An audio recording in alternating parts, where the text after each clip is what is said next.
DYAM Tunku Mahkota Ismail, pemangku Sultan Johor, bukan sekadar pemimpin, tetapi juga seorang yang sangat prihatin terhadap pemain bola sepak.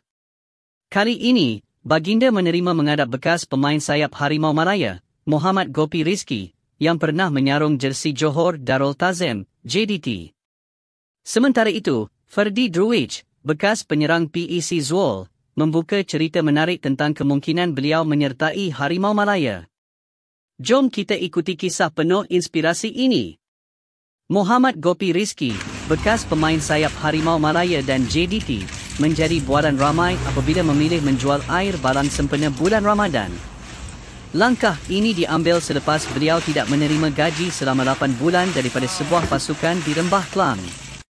Bersama isterinya, Gopi menjual air balang mata kucing, jagung, dan popia carbonara untuk menyara hidup. Gopi Rizki bukan nama asing dalam dunia bola sepak Malaysia. Beliau pernah beraksi untuk pasukan seperti Selangor FC, Johor Darul Tazim, JDT, PDRM FC, Seri Pahang FC, dan Penang FC. Malah, beliau juga merekodkan 6 penampilan bersama Harimau Malaya dari 2012 hingga 2015. Sebaik berita ini tular, DYAM Tunku Mahkota Ismail menerima menghadap Gopi Rizki. Dalam satu hantaran di Instagram, Gopi memanjatkan kesyukuran dan berterima kasih kepada Tunku Ismail atas keprihatinan baginda. Semoga Allah merahmati dan memberkati Tunku Ismail, tulis Gopi.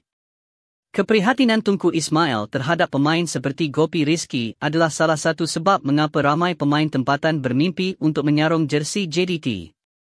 Baginda bukan sekadar mengambil berat tentang prestasi pemain, tetapi juga kebajikan mereka. Inilah yang membuatkan JDT bukan sekadar sebuah kelab bola sepak, tetapi sebuah keluarga yang menjaga ahli-ahlinya dengan baik. Sementara itu, Ferdi Druij, bekas penyerang PEC Zuol, membuka cerita menarik tentang kemungkinan beliau menyertai Harimau Malaya.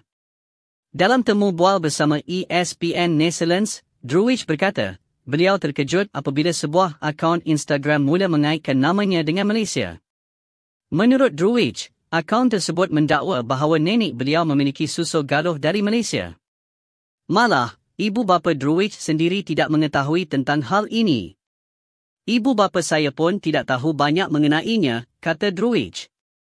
Lantaran itu, Druij mengambil inisiatif melakukan ujian DNA untuk mengesahkan dakwaan tersebut. Saya benar-benar ada ujian DNA di atas meja sekarang, jadi saya fikir, kenapa tidak? Saya akan cuba saja, katanya. Jika keputusan DNA mengesahkan beliau berdarah Malaysia, Druij tidak menolak kemungkinan untuk menyertai Harimau Malaya. Kisah Gopi Rizki dan Ferdi Druij adalah bukti bahawa bola sepak Malaysia penuh dengan cerita inspirasi. Sama ada sebagai pemain atau penjual air balang, semangat untuk terus bangkit tidak pernah padam. Dan dengan keprihatinan DYAM Tunku Mahkota Ismail, ramai pemain berbakat di Malaysia bermimpi untuk menyarung jersey JDT, kerana mereka tahu kebajikan mereka akan dijaga dengan baik.